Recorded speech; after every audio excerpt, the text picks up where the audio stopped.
লোভনীয় স্বাদের লতি আমার কিন্তু খুব ভালো লাগে। আপনাদের কার কার ভালো লাগে আমাকে জানাবেন।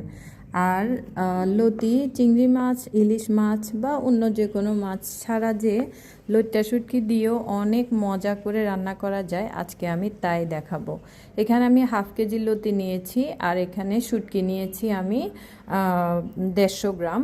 আপনাদের ইচ্ছে আপনারা 150 গ্রাম বা 200 গ্রাম যেটাই দেন, একটু বেশি দিলে মজা লাগে। তো আমি এখানে পেঁয়াজ দিয়ে দিলাম 1 কাপ পরিমাণ, যেহেতু আমি শুটকি ইউজ করেছি। শুটকি ইউজ করলে পেঁয়াজ আর রসুন একটু বেশি দিবেন। আর লতির মধ্যে আমি সব সময় রসুন একটু বেশি দিই। রসুন 1.5 টেবিল চামচ দিয়েছি, পেঁয়াজ 1 কাপ আর টমেটো একটা দিয়ে দিলাম। টমেটো যদি আপনারা পছন্দ না করেন না দিলেও হবে, তবে টমেটো দিলে তরকারির স্বাদ বেড়ে যায়।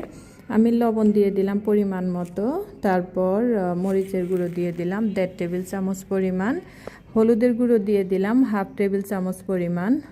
লতির মধ্যে বা সবুজ জিনিসে আপনারা হলুদ বেশি দিবেন না, হলুদ বেশি দিলে গন্ধ লাগে বা কালারটা নষ্ট হয়ে যায়। আমি শুটকিগুলো দিয়ে দিলাম, দিয়ে 1 মিনিট নেড়ে চেড়ে দিচ্ছি। আর শুটকি আপনারা যখন কেটে নেবেন 10 মিনিট ভিজিয়ে রাখবেন, তাহলে শুটকির গায়ে যে বালি থাকে বা মেডিসিন থাকে ওগুলো চলে যায়। তো আমি শুটকিগুলো 1 মিনিট নেড়ে চেড়ে এখানে 1 বাটি পরিমাণ পানি দিয়ে দিলাম। পানি দিয়ে এগুলো বলক আসার জন্য ওয়েট করছি। কয়টা কাঁচামরিচ ভেঙে দিলাম। এই পানি দিয়েই আমি শুটকি রান্না করব, সাথে লতিও রান্না হবে। কিভাবে রান্না করছি দেখুন। শুটকিগুলো আমি আগে 5 মিনিট রান্না করে নিয়েছিলাম, তারপরে আমি লতি দিয়েছি, দিয়ে এখন ভালোভাবে নেড়ে চেড়ে দিচ্ছি। আর এমনভাবে রান্না করব যাতে লতিগুলো ভেঙে না যায় কিন্তু সফট থাকবে। তো আমি নেড়ে চেড়ে দিয়ে এখন লতিগুলোকে আমি ঢেকে দিব। দেখুন আমি আগেই ভালোভাবে নেড়ে চেড়ে দিচ্ছি, পরে আমি নাড়াবো আস্তে আস্তে। এখন আমি ঢাকনা দিয়ে ঢেকে দিচ্ছি। 5 থেকে 7 মিনিট আপনারা ঢাকনা দিয়ে রাখবেন, কিন্তু মাঝে মাঝে নেড়ে দিবেন। আবার আমি নেড়ে চেড়ে আবার ঢাকনা দিয়েছিলাম 5 মিনিটের জন্য। প্রায় পানিগুলো শুকিয়ে এসেছে দেখুন। মানে আপনারা প্রথমবার ঢাকনা যখন দিবেন 5-7 মিনিট ওয়েট করবেন, পরে আবার নেড়ে চেড়ে আবার 5-7 মিনিট ওয়েট করবেন।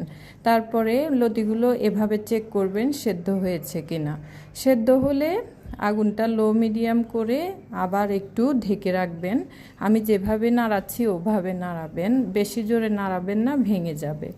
তো লতিগুলো হয়ে এসেছে, এখন আমি ধনিয়া পাতা দিয়ে আরেকটু ওয়েট করব ঝোলগুলো গায়ে গায়ে হওয়ার জন্য। ঝোলগুলো প্রায় শুকিয়ে গেছে, এখন আমি নামিয়ে ফেলবো। এর আগে আমি আরেকটু নেড়ে চেড়ে দিচ্ছি হালকাভাবে। লতিগুলো সেদ্ধ হয়ে গেছে পুরোপুরিভাবে। এখন আমি দেখুন কেমন হয়েছে। লতি ঝোলগুলো একদম গায়ে গায়ে মাখা মাখা হয়েছে এবং লতিগুলো সফট হয়ে গেছে। এখন আর চুলায় রাখবো না, আমি নামিয়ে ফেলবো লতিগুলো, আপনাদেরকে পরিবেশন করে দেখাচ্ছি। মাঝে মাঝে নেড়ে দিয়েছি যাতে পুড়ে না যায়। তো এখন আমি নামিয়ে ফেলবো, পরিবেশন করে নিচ্ছি। পরিবেশন করার সময় দেখুন কত লোভনীয় লাগছে দেখতে। এভাবে লতি রান্না করলে কিন্তু খুবই মজা লাগে। তো আপনাদের কাছে কেমন লেগেছে লইট্টা শুটকি দিয়ে লতি রান্নার রেসিপিটা আমাকে অবশ্যই জানাবেন।